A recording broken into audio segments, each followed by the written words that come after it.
Before we get started, I have a quick favor. I've been self-funding the Finding Genius podcast for 5 years now. I've done over 3,000 episodes. And as you can see on YouTube, we're up over 1 million views on the channel, which is fantastic. The next thing I really want to push on is to get up to 10,000 subscribers. Because once we do, we'll be able to put a donate button and we'll be able to solicit donations to help keep the podcast running and to also get the Finding Genius Foundation moving along. We have a big project studying anxiety, depression, and PTSD and working on a product to help people overcome these problems because I've seen them explode recently after the last 2 years of the whole virus situation. So if you would, please subscribe to the podcast. That would help us tremendously. Give us a thumbs up and check in the description for Buy Me a Coffee. It's about $5. If you could buy me a coffee, I'd really appreciate it. It would help keep the channel going, and I love coffee. Thank you.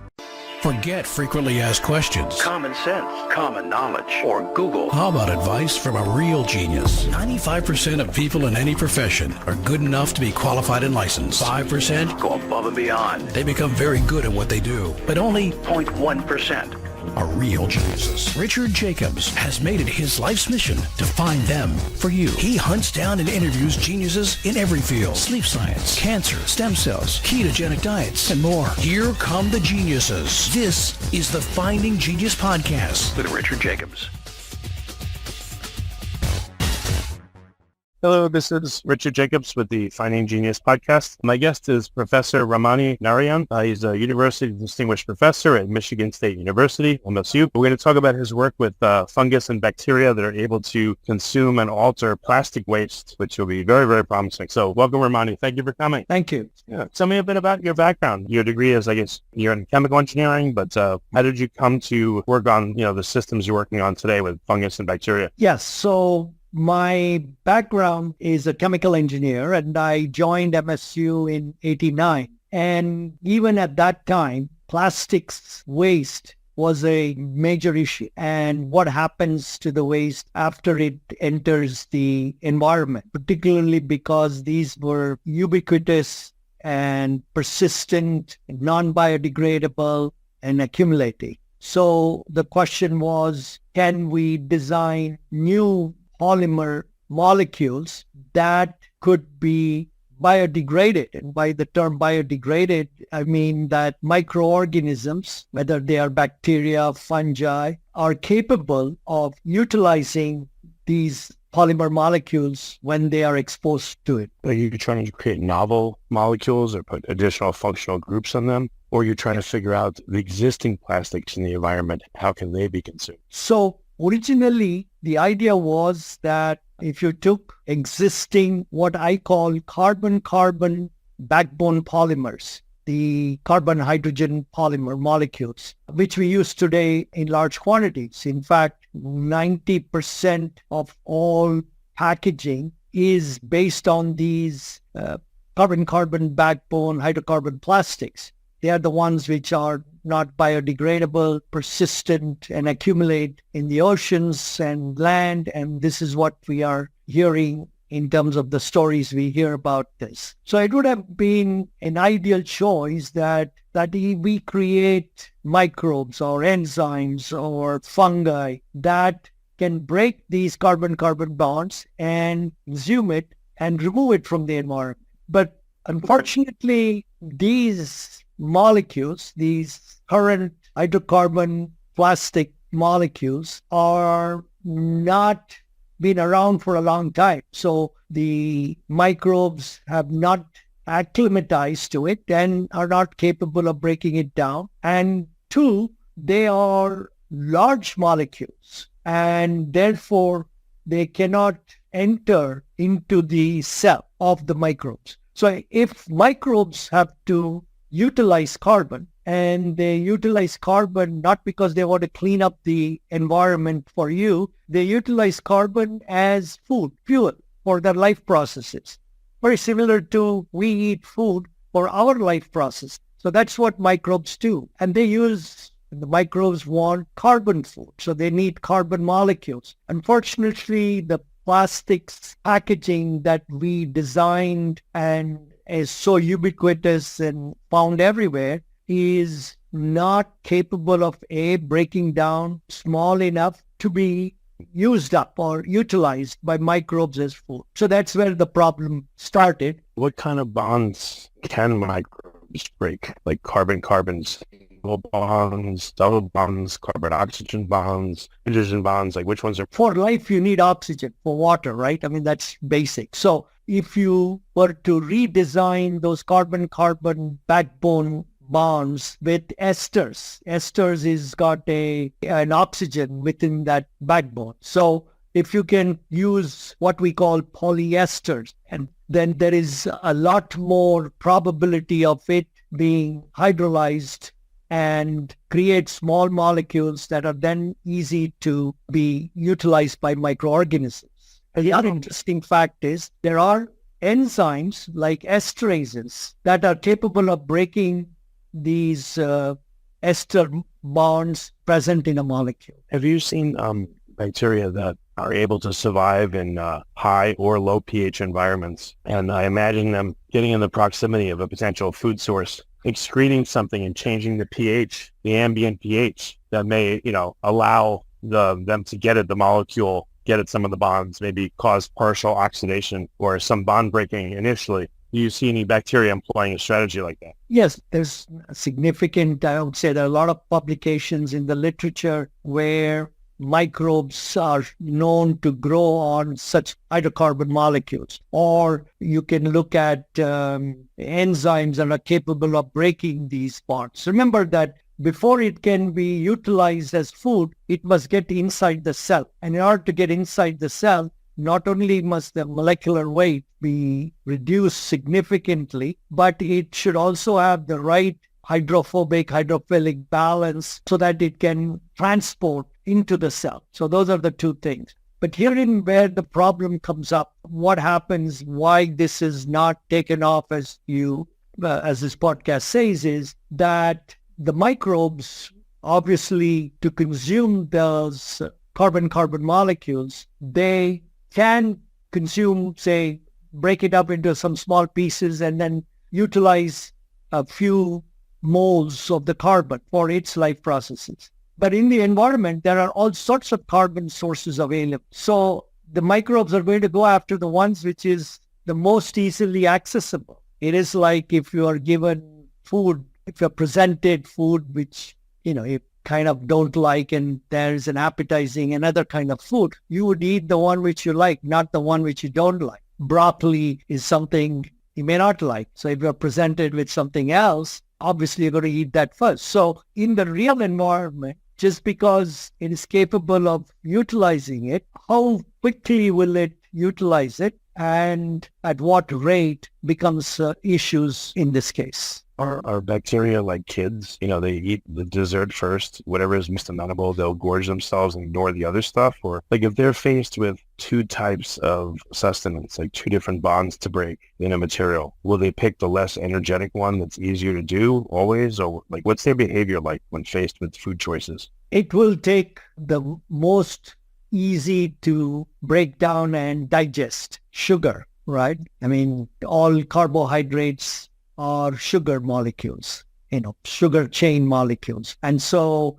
sugar is easily utilizable carbon substrate, not hydrocarbon type plastic molecules, which are very water repellent. And so, doesn't break down that readily. So yes, the more readily available substrates going to be utilized by the microbes in the environment before they go after other hard to assimilate microorganisms, and maybe some of them they can't assimilate at all, like the carbon-carbon backbone polymers, which is why it persists so long in the environment. In the commercial manufacture of various plastics, they add, from what I understand, thousands of chemicals. So wouldn't that create void spaces in the lattice or breaks? And you might have like little islands or like nucleation sites of a pigment or a plasticizer or some other kind of chemical. And as a plastic wears in the environment, I would think those void spaces or dislocations would be uncovered, from the wearing away of the plastic and make it more amenable for bacteria to consume it. It's like in the lab, do you try to approximate outside conditions and have a plastic, but like tear it up a bit or rip it apart or, deform it somewhat so that, there's places for the bacteria to gain a toehold or a foothold and breaking something down? Yes. So in nature, that does not happen so readily, right? Like let's say a plastic bag laying on the beach, ultraviolet light would break some of the bonds and release things, and the mechanical wear and tear of the water, and things would abrade, and I don't know, surfaces would get exposed. I would think. Sure. And that happens, and that's where you get this whole issue of microplastics and nanoparticles. So yeah, physical processes like what you just described, UV, heat, water, they do break it down, and therefore larger plastics like that bag becomes the source for smaller and smaller particles. And of course, as you've heard all over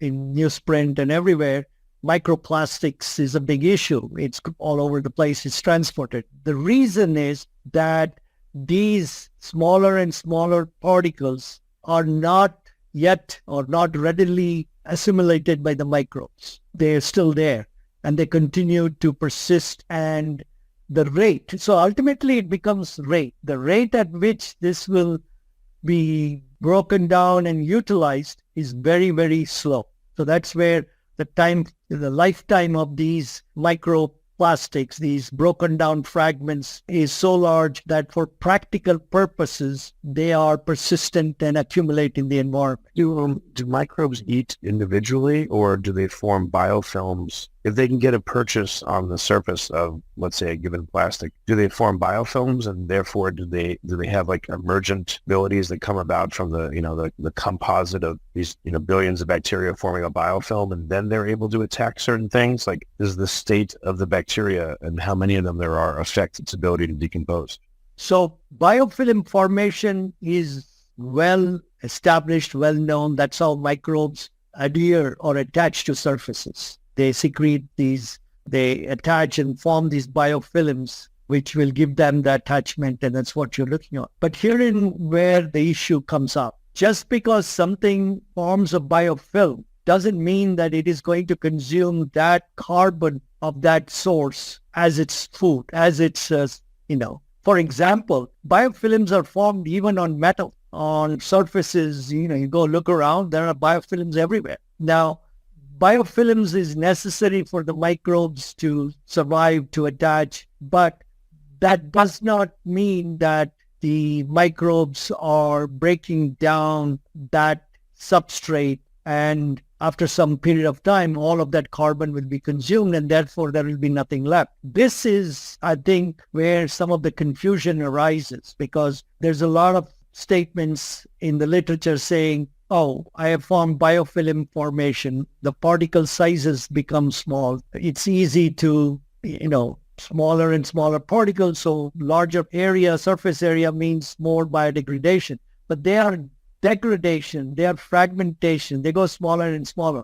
And yes, ultimately at some point they will start to biodegrade. But that's a rate issue. And that's where these approaches of microbes and fungi breaking down carbon-carbon backbone polymers has not really done the job. It's problematic. So yes, you need to make that happen. And the way you do that then is to change the molecular structure. In other words, what I'm saying is that in the plastics molecule space, doing business as usual, which says, I'm not going to change anything on my structure, but I'm going to look for microbes. I'm going to grow new microbes, or I'm going to find new additives that's going to break it down. That by itself has not proven at all today.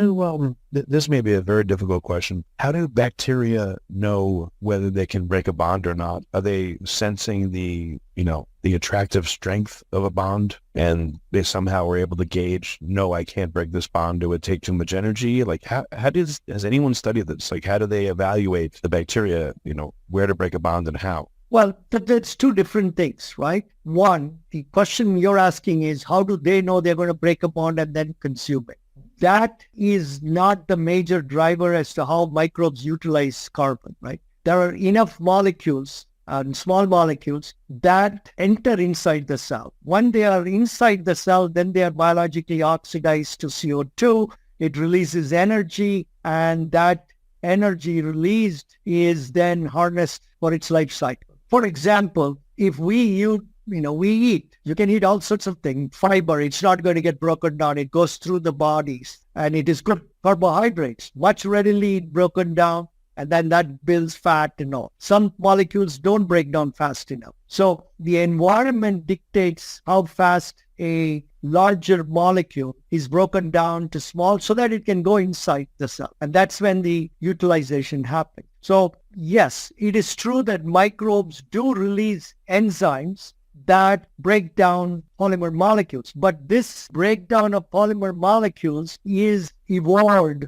over time. So cellulose, starch, these are the carbohydrate molecules. There are enzymes that are capable of breaking those bonds, and then they are transported inside the cell. For hydrocarbon plastics, the newer generation of molecules, the enzymes, the microbes' cellular machinery has not progressed enough to be able to generate enzymes to break it down. Maybe 1,000 years from now, they would have done that. But now they are not capable of breaking down at a rate and time scale to quickly pull it into their cells and then oxidize it. But it's a great question. I mean, I think it's very important to differentiate between certain molecules like cellulose, starches, carbohydrates, which have been present for a very long time, and the microbes have acclimatized and understand it and have developed their cellular machinery to secrete enzymes to break that down and take it inside the cell. And researchers actually have those enzymes and study the rates and timescales of how that happens.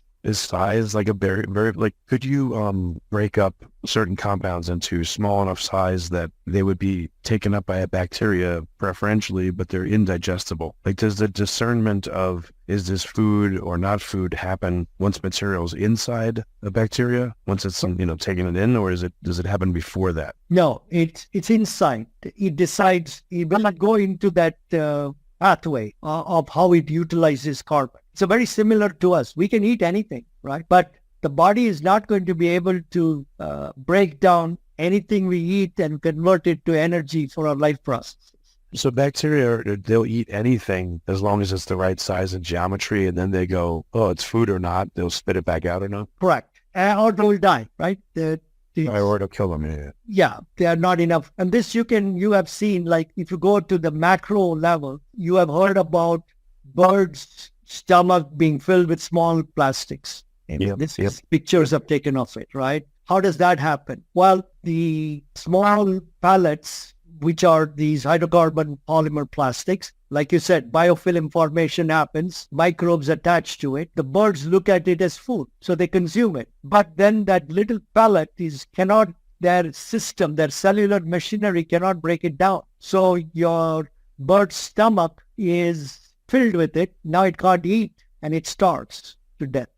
That is the primary mechanism of how that happens. And it's very similar. Like if you take cows, theirs is a ruminant stomach. Now cows, as you know, can break down cellulose readily. So you feed it grass, hay, but we can't break down cellulose. So if you have cellulose, the fiber, it just goes through our system and we excrete it out. It helps the roughage that goes through, but it can't break it down. So it's not used up as energy for our life process. Same way microbes, molecules can get inside the cell, and if it is used up, yes, it generates energy, it multiplies, it grows. They're very ubiquitous, so they continue to multiply and grow. But if there is no other carbon source, then it becomes dormant, and eventually, in the absence of any carbon food, it would die.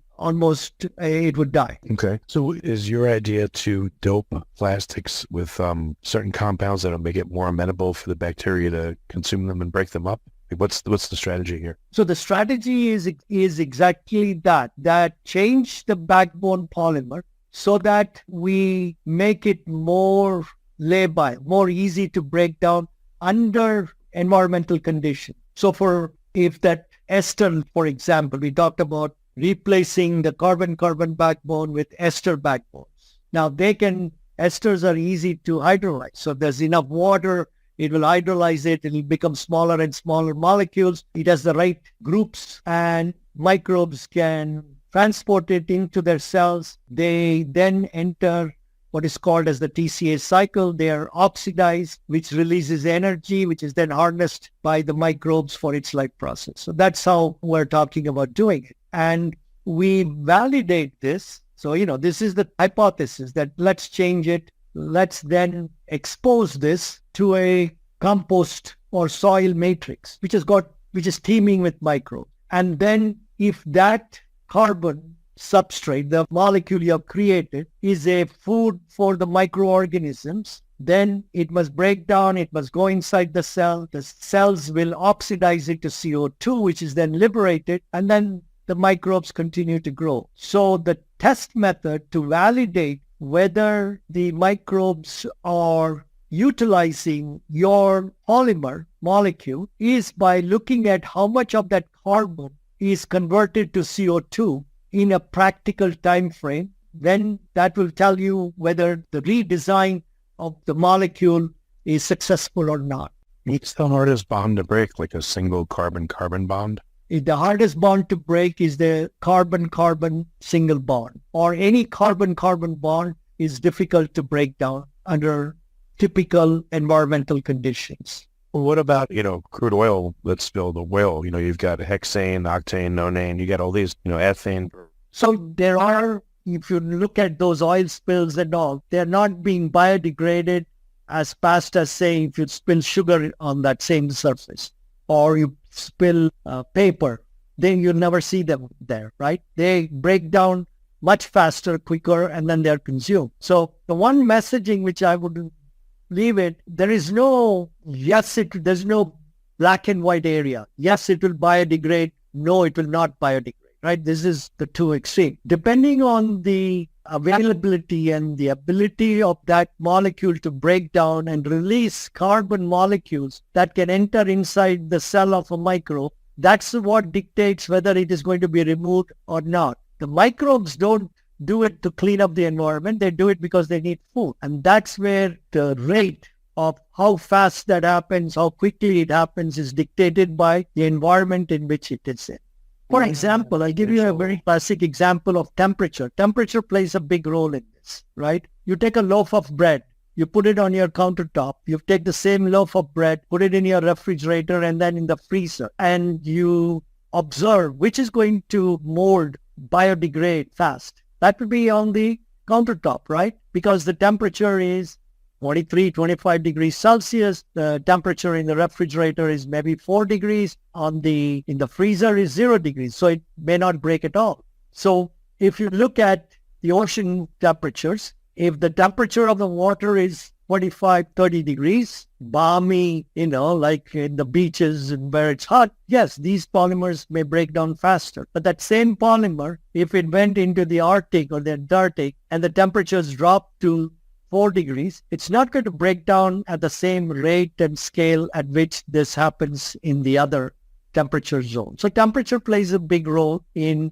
this microbial biodegradation process. Well, why not have a series of microbes? Why not have ones that preferentially can break down some of the initial carbon bonds, and then they'll put those into a state that's now, edible by other microbes? So maybe you have to not only add multiple kinds of microbes, but also maybe some sugar in the mix to maybe get the initial ones or certain ones started so they could break it down so other microbes could then finish consuming it, just like maybe in our guts, So two problems with that scenario, right?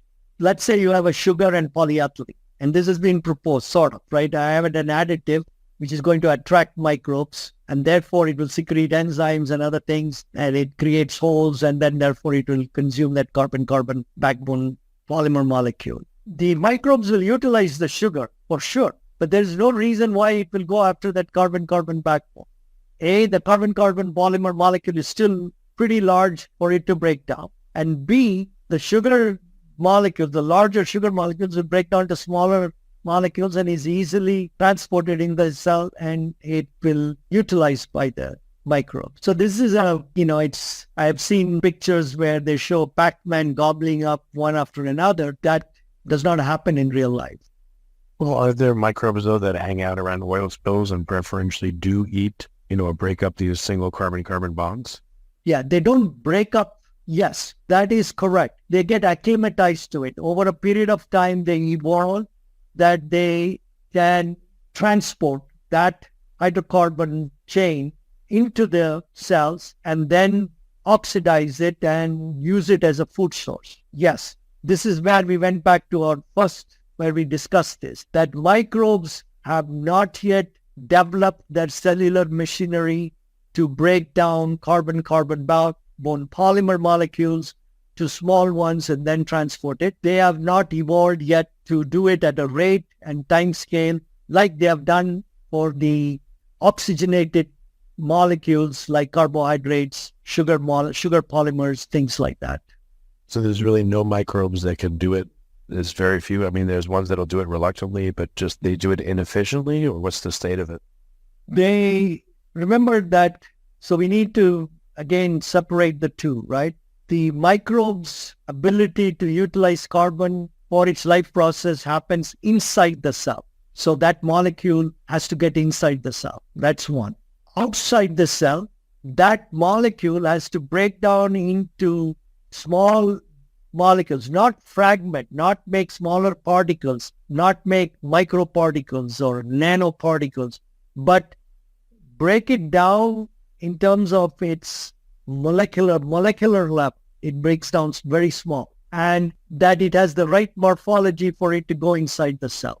Now, microbes secrete enzymes. They attach to that surface, secrete enzymes, break it down, and transport it in the cell, inside the cell. That's what they do with sugar molecules, carbohydrates, starches, things like that. But with a hydrocarbon polymer molecule, the one we have designed and used today, conventional carbon-carbon polymer molecule, they do not lend themselves to break down by enzymes secreted or to abiotic, UV and other degradations, so that it breaks it down to be small enough to go inside the cell. Now let's think for a minute. If you took polyethylene, which is one of the most traditional plastics used today in packaging, and you want to break it down, right? Forget biology. Let's talk about taking polyethylene and breaking it down into small molecules so that we can recycle. I mean, we're talking about PE recycling and other things.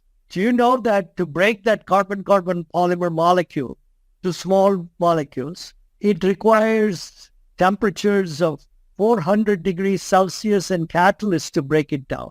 We call it pyrolysis in chemical recycling, which means that the energy needed, you remember we talked about how does it break carbon-carbon. The energy needed has to come from very high temperatures and specific catalysts. And even then, it is converted into not one molecule, but it's converted to gases, which is released, liquid.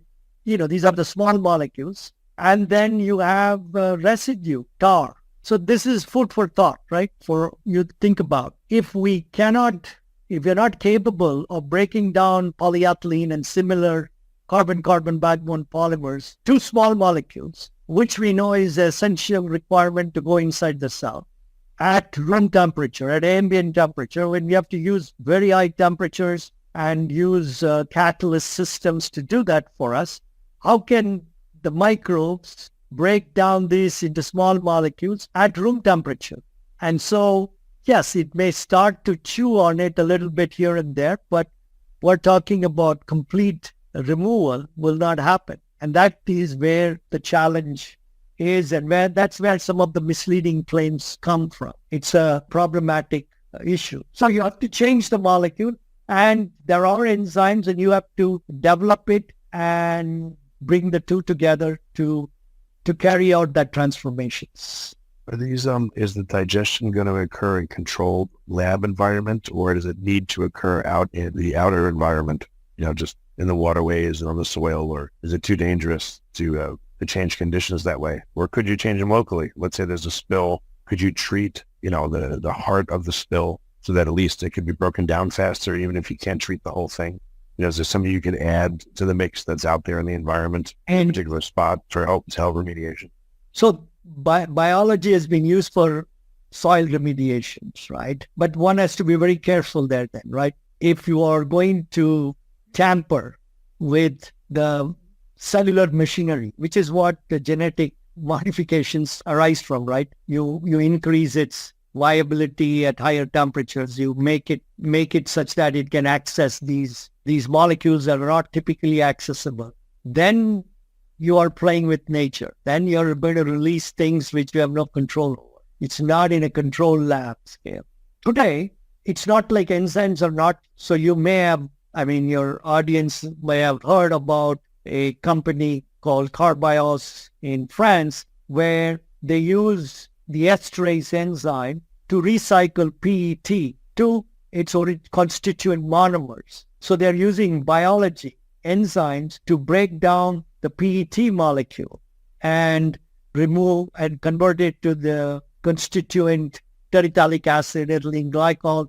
And they are moving ahead with a commercialized plant also in the space instead of using chemical catalysts. So biology and biological catalysts will be competing with chemical catalysts. Biology works at lower temperatures, more selective, and therefore gives you a much more pure products. Chemical catalysts require higher temperatures. Then you would also need to separate it. Then the issues about chemical catalysis comes up. So yes, biology will compete with the chemical catalysis. So here is an example of that happening. There are also examples of most recently of microbes, spores being incorporated into a redesigned polymer molecule, not polyethylene, which people say potentially you can do that too. But right now they're talking about an oxygenate molecule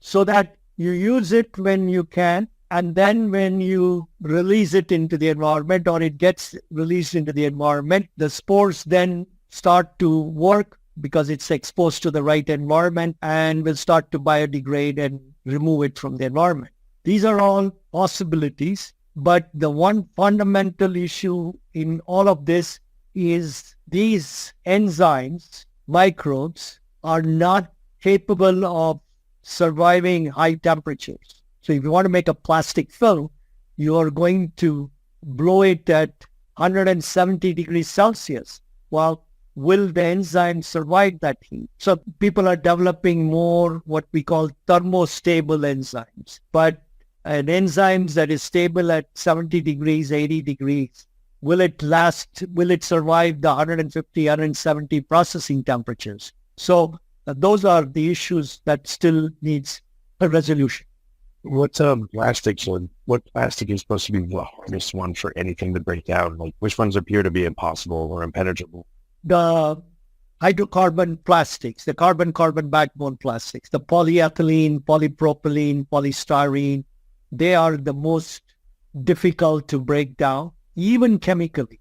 And so the concept is that some of these should be capable of being recovered from after use and recycled mechanically, chemically, and other types of approaches. Some of them, which are in conjunction with food and paper, that kind of packaging should be redesigned to readily biodegrade in an industrial composting environment.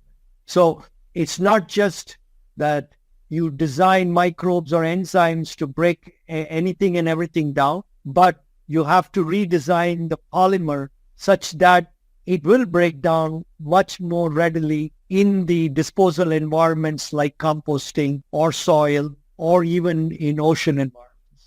Why are these bonds so hard to break? Is it there's a loss of energy? Meaning if you break the bond, you have to put more energy into it than you would get out? Is that why they're so unfavorable? Yes, the thermodynamics is not favorable to it. So does it happen? It doesn't. So thermodynamically, here is the simple statement on that. If people who are physical chemists and all will recognize the temperature at which let me back off. These long molecules, polyethylene, polypropylene, are made by polymerizing, carbon-carbon double bonds and making long chain molecules out of it. So ideally, what you want to do is you want to put a catalyst, heat it, and depolymerize it back to the original starting point, right? Then this is perfect recycling. But the thermodynamics is that the degradation temperature of these molecules is lower than the sealing temperature. The sealing temperature is the temperature at which the molecule will depolymerize, will unzip back to the monomer. Then you can easily move forward with it. So many of these polyethylene, polypropylene polymers are not thermally unzipped, depolymerized that readily. And that's really where the problem is in that. Okay. So the bacteria will tend not to break bonds where the energy exchange would be unfavorable, meaning they have to put in more energy than they would get out from breaking the bond?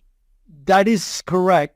But the bigger barrier is that these molecules do not break down into small molecules with the right morphology to go inside the cell.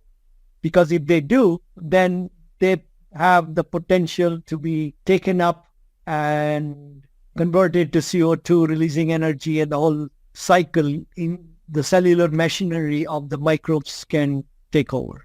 So two separate things, right? The secretion of enzymes to break these bonds so that they become small enough with the right morphology to go inside the cell. And two, if the enzymes cannot be secreted, the abiotic process of UV light, sun, heat, water breaks it down to small enough molecules with the right morphology to go inside the cell. It doesn't have to be that microbes have to secrete enzymes to break the polymers down so that they can go inside the cell. That, of course, is useful. But you can also use hydrolysis or UV and other things to break it down small enough so that it goes inside the cell. So both is operating. Okay. I think I got it.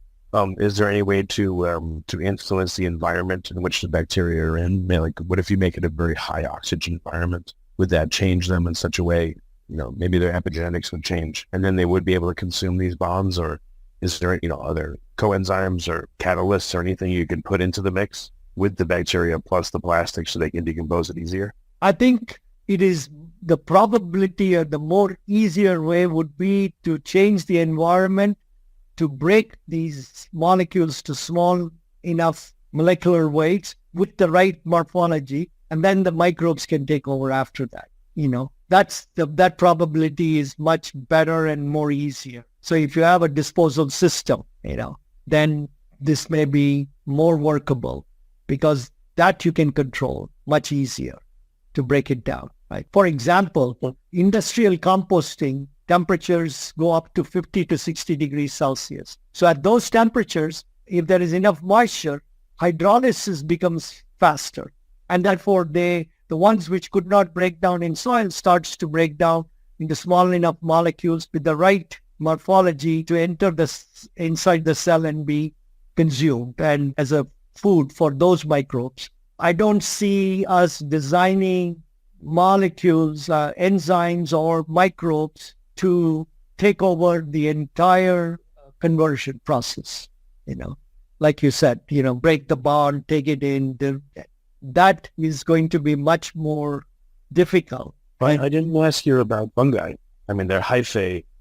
Can go inside. Yes. They are able to penetrate things, with very high pressure that other things are not. So what about a mixture of fungi and bacteria or fungi themselves that prepare and poke holes, in the monolith so that the bacteria can get at it? No, so this is where it is, these are examples that have been demonstrated. But remember, we are not talking about 5%, 10% biodegradation, right? Let's assume that the fungal hyphae penetrates and it makes some holes and some molecules are dislodged, small ones, and they can go inside. We're talking about complete 90% plus of the polymer carbon being utilized by the microbes in a practical time frame defined by the disposal environment. For example, that requirement is 180 days in a composting system in lab scale, right? Where you don't give the microbes any other carbon food except your test material. In the soil, like for mulch films and all, it is in 2 years, 90% of the polymer carbon has to be converted to CO2 by microbes to be effective. These are the standards which are there in play now. It's not like, well, you can take 25 years for this to happen, because these are organic carbon molecules, and if they will eventually get biodegraded. But in the meanwhile, they are going to be in the soil, in the oceans, and impact all the life forms there. Okay. Well, very good. Well, Ramani, where can people find out more about your research? Where can they go? They can go to MSU website. They can go and look up my LinkedIn profile and just email me. I'll be happy to. That's the easiest way to reach out, and I can send publications and papers for them to read, to catch up on. My last name, Narayan, Narayan, at msu.edu. Okay. Well, very good. Ramani, thank you so much for coming on the podcast. It's been a very interesting call. Appreciate it. Thank you. Bye-bye. If you like this podcast, please click the link in the description to subscribe and review us on iTunes. You've been listening to the Finding Genius podcast with Richard Jacobs. If you like what you hear, be sure to review and subscribe to the Finding Genius podcast on iTunes or wherever you listen to podcasts. And want to be smarter than everybody else? Become a premium member at findinggeniuspodcast.com. This podcast is for information only. No advice of any kind is being given. Any action you take or don't take as a result of listening is your sole responsibility. Consult professionals when advice is needed.